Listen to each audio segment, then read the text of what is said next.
Satyabhama Institute of Science and Technology, Chennai. Satyabhama Institute of Science and Technology, Chennai.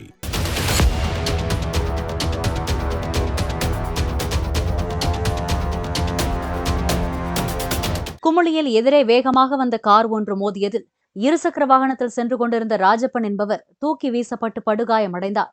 காரை ஓட்டிச் சென்றவரை பிடித்து போலீசார் விசாரித்து வருகின்றனர்.